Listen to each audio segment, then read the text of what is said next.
स्वागत है आप सभी का love is indivisible by twins के एपिसोड नंबर 12 में। एपिसोड की स्टार्टिंग वहीं से होती है जहां पर पिछला एपिसोड खत्म हुआ था। नाओरी जुन को कह रही होती है मुझे आज रात तुम्हारे साथ रहने दो। जुन इस पर काफी हैरान होता है और नाओरी से कहता है क्या तुम आज रात मेरे साथ रहना चाहती हो। नाओरी कहती है मैंने आज सुबह तुम्हें रूमी के पास जाने दिया इसलिए तुम्हें मेरी ये बात माननी पड़ेगी। जुन कहता है क्या तुम सच में सीरियस हो। नाओरी कहती है हाँ बिल्कुल। जुन कहता है पर आज रात घर पर कोई नहीं है। नाओरी कहती है इसी वजह से तो मैं आज रात तुम्हारे साथ रहने के लिए कह रही हूँ। आखिर इसमें दिक्कत क्या है, मैं तो सिर्फ आज रात तुम्हारे घर में रहना चाहती हूँ। सुबह तुम रूमी से मिलने के लिए भागते हुए चले गई पर वापस नहीं आए। भले ही मैंने तुम्हें जाने के लिए परमिशन दे दिया पर मुझे इससे थोड़ा सा ठेस पहुंची। आगे नाओरी जुन के हाथ को पकड़ के कहती है क्या तुम मुझसे नफरत करते हो, क्या मैं तुम्हें परेशान करती हूँ, क्या तुम मुझे देखना भी नहीं चाहती हो। जुन कहता है तुम्हें पता है ऐसा नहीं है, मैं तुम्हें और नाओरी दोनों को ही प्यार करता हूँ और मुझे तुम दोनों की ही परवाह है, इसलिए मैं अभी के लिए तो तुम्हें कोई भी जवाब नहीं दे सकता। नाओरी कहती है अगर तुम मुझसे इतना प्यार करते हो तो मुझे यहीं रहने दो, अगर तुम ऐसा नहीं करते हो तो मैं आज रात यहीं बाहर ही रहूंगी, नहीं तो मैं किसी अनजान के साथ भाग जाऊंगी। जुन इस पर काफी परेशान हो जाता है और कहता है आखिर तुम इतनी जिद्दी क्यों हो। नेक्स्ट हम देखते हैं जुन उसे लेकर घर के अंदर आ चुका होता है। आगे जुन कहता है मुझसे पसीने की स्मेल आ रही है, लगता है मुझे नहाना चाहिए। नाओरी इस पर कहते तो फिर तुम पहले चले जाओ दिन में जाऊंगी। जुन इस पर कहता है क्या तुम भी यहीं पर नहाओगी। नाओरी इस पर कहते मैं सीना के घर में नहा नहीं पाई। जुन कहता है तो फिर तुम पहले जाओ, पर नाओरी कहते है नहीं तुम जाओ। जुन कहता है मैं बाद में जाऊंगा। नाओरी इस पर कहती क्या तुम्हारा इरादा मेरे नहाए हुए बाथटब के पानी में भीगना है, तुम तो कितने बड़े ठरकी हो। जुन कहता है ठीक है बस करो, मैं ही पहले जा रहा हूँ। नेक्स्ट वो बाथरूम में आके बाथटब में पानी भरने लगता है। बाथटब में पानी भरने तक ये दोनों यहाँ पर मूवीज और कॉमिक्स के बारे में बात करने लगते हैं। नेक्स्ट कुछ समय के बाद नहाने के लिए जाते हुए जुन नाओरी को कहता है बाथरूम में आके ताकाचाकी मत करना। नाओरी इस पर कहती ये तो मुझे कहना चाहिए। नेक्स्ट जुन यहाँ पर नहा रहा होता है, तभी यहाँ पर नाओरी लाइट बंद कर देती है। जुन इस पर गुस्सा होता है और नाओरी के ऊपर चिल्ला रहा होता है। तभी नाओरी अपने कपड़े उतार के बाथरूम के अंदर जुन के पास आ जाती है। ये देखकर जुन काफी हैरान होता है और शर्मा जाता है। आगे नाओरी जुन के पास आकर कहती है क्या मैं तुम्हारी पीठ को धो दूं। जुन इस पर कहता है आखिर तुम्हें क्या हो गया है, अपनी बकवास बंद करो। नाओरी कहते हैं क्या हम लाइट ऑफ रख सकते हैं, नहीं तो हमें शर्मिंदगी होगी। जुन कहता है ये दिक्कत नहीं है, दिक्कत हो। तभी नाओरी उससे चिपक जाती है और कहती है मैं यहीं पर तुम्हारे साथ ही रहना चाहती हूँ। जुन कहता है खैर मैं अब बाहर जा रहा हूँ इसलिए मुझसे दूर हटो।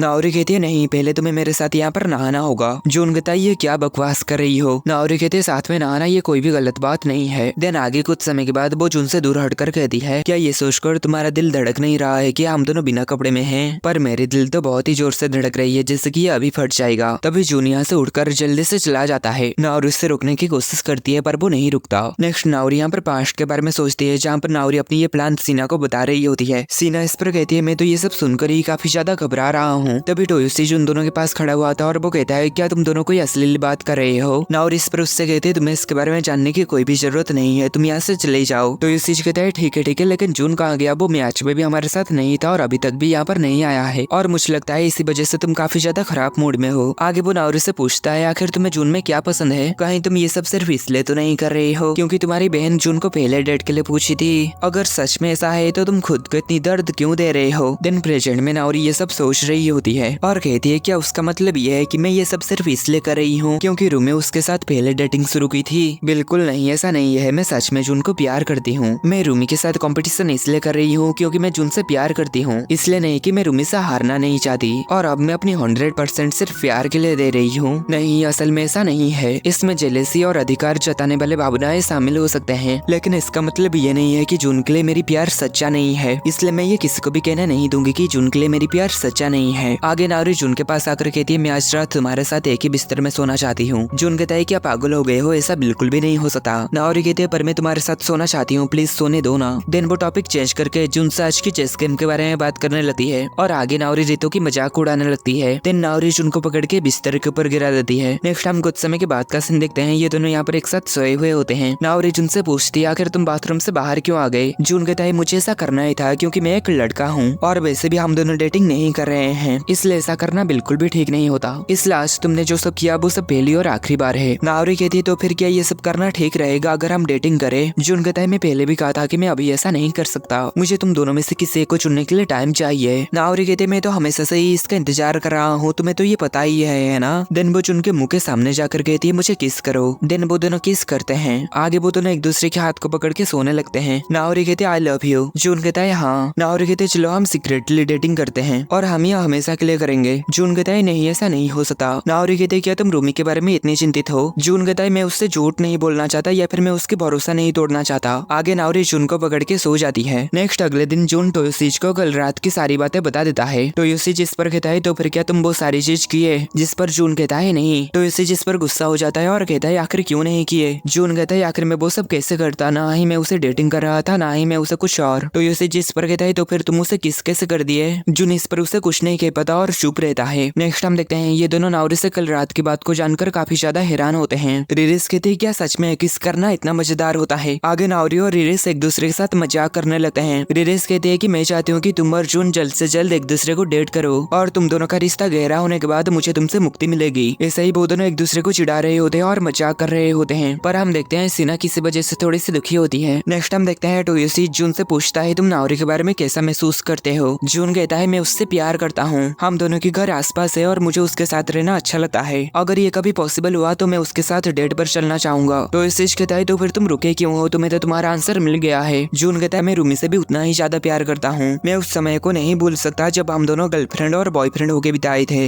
वो यादें मेरे लिए बहुत ही ज्यादा कीमती है। टोयोसी कहता है तुम तो बहुत बड़े चिपकू हो, अपने पास्ट के साथ अभी भी चिपके हुए हो। हम देखते हैं ये दोनों एक गेम खेल रहे होते हैं। टोयोसी जिसमें जीत जाता है और कहता है अब वादे के हिसाब से तुम्हें मुझे खाना खिलाना पड़ेगा। तभी जून कहता है रुक जाओ, मैंने तुम्हें तो और एक बात कहना भूल ही गया, असल में मैं और नाउरी कल रात एक साथ नहाए भी थे। ये सुनकर टोयोसी गुस्सा हो जाता है और जून के पीछे पड़ जाता है और जून यहाँ से भागने लगता है। नेक्स्ट हम देखते हैं जून के मॉम जून को बता रहे होते हैं कि हमारी फैमिली और जिंगू जी की फैमिली साथ में कैंपिंग करने वाले हैं। जून ये सुनकर काफी हैरान होता है और कहता है आप सबने मिलकर ये डिसीजन ले भी लिया और मुझे बताए भी नहीं। उसकी मॉम कहती है तो फिर क्या तुम नहीं आओगे, अगर तुम नहीं आओगे तो दोनों लड़कियां दुखी हो जाएंगी। जून कहता है हाँ मैं आऊंगा, आखिर में मना कब किया कि मैं नहीं आऊंगा। नेक्स्ट हम देखते हैं जून यहाँ पर पढ़ाई कर रहा होता है, तभी उसके पास रूमी और नाउरी दोनों की मैसेज एक साथ आती है। रूमी जून को कहती है क्या तुम्हें भी तुम्हारे घर वाले अचानक से कैंपिंग के बारे में कह के तुम्हें चौंका दिए। जून कहता है हाँ, पर हमें इसके लिए उनके ऊपर एहसानमंद होना चाहिए और हमें इसके लिए उन्हें रिपे भी करना चाहिए। रूमी कहती है पर हम तो उनके बच्चे हैं, हम उन्हें क्या ही रिपे कर सकते हैं। और नाउरी यहाँ पर जून को कहती है चलो एक ही बिस्तर में साथ में सोते हैं और हमारे पेरेंट्स को पोते पोतियां देते हैं। आगे जून यहाँ पर सोचता है उन दोनों के साथ ही कैंपिंग में जाना अजीब होगा। नेक्स्ट हम देखते हैं उन दोनों की फैमिली कैंपिंग करने के लिए आ चुके थे। जून की डैडी यहाँ पर कहते हैं नाउरी और रूमी ये दोनों ही बहुत ही अच्छे हैं, मैं चाहता हूँ कि उन दोनों में से कम कोई एक तो हमारे फैमिली में शामिल हो। नाउरी कहती है क्या कम से कम क्या हम दोनों शामिल होने का भी कोई ऑप्शन है। तभी रूमी उससे कहती है बकवास बंद करो। नेक्स्ट हम कुछ समय के बाद हम देखते हैं नाउरी और जून के मॉम वो दोनों ही सोने के लिए चले जाते हैं और जून और रूमी के डैडी यहाँ पर काफी ज्यादा पी के बातें कर रहे होते हैं। नेक्स्ट जून और रूमी यहाँ पर बात कर रहे होते हैं, तब यहाँ पर नाउरी आ जाती है और कहती है क्या मैं तुम दोनों को डिस्टर्ब कर दिया, मैं तो तुम्हें सिर्फ ये बताने के लिए आया था कि क्या तुम में से कोई मांस में लो खाएगा। रूमी उससे कहती है आखिर इतनी रात में तुम इतनी मीठा कैसे खा सकती हो। जून कहता है इसे देखकर तो और भी ज्यादा कैंपिंग का फील आता है। नाउरी कहती है क्या सच में, तो फिर इसे खाओ ना। जून इसे खाता है और कहता है ये तो बहुत ही मीठा है। आगे रूमी नाउरी को कहती है अगर तुम सोने से पहले ऐसी ही चीजें खाती रहोगी तो तुम्हारा वजन बढ़ जाएगा। नाउरी कहती है आज मैं बहुत घूमी फिरी इसलिए मैं ठीक रहूंगी। आगे जून उन दोनों से कहता है क्या हम ऑब्जर्वेटरी देखने के लिए चले। रूमी इस पर कहती है हाँ मैं चलूंगी। और आगे वो नाउरी से कहती है क्या तुम यहीं पर रहोगी नाउरी, तुमने कहा कि तुम आज बहुत सारा घूम फिर लिए तो तुम थक गई होगी। इस पर नाउरी रूमी के बारे में जून से शिकायत करने लगती है और कहती है देखो इसकी नेचर कितनी बुरा है, वो फिर से मुझे मौज मस्ती से दूर रखने की कोशिश कर रही है। जून कहता है झगड़ा बंद करो, चलो सभी साथ में चलते हैं, हमें देखने के लिए बहुत ही खूबसूरत तारों से भरी रात मिली है। नेक्स्ट हम देखते हैं वो तीनों यहाँ पर तारे देखने के लिए आ जाते हैं। आगे नाउरी और जून यहाँ पर तारों के बारे में बातें करने लगते हैं। नाउरी यहाँ पर कहती है क्या कॉन्स्टेलेशन के बारे में तुम्हें पता है। रूमी इस पर कहती है जैसे कि आसमान में हंस भालू लोग या फिर दूसरी चीजें देखना,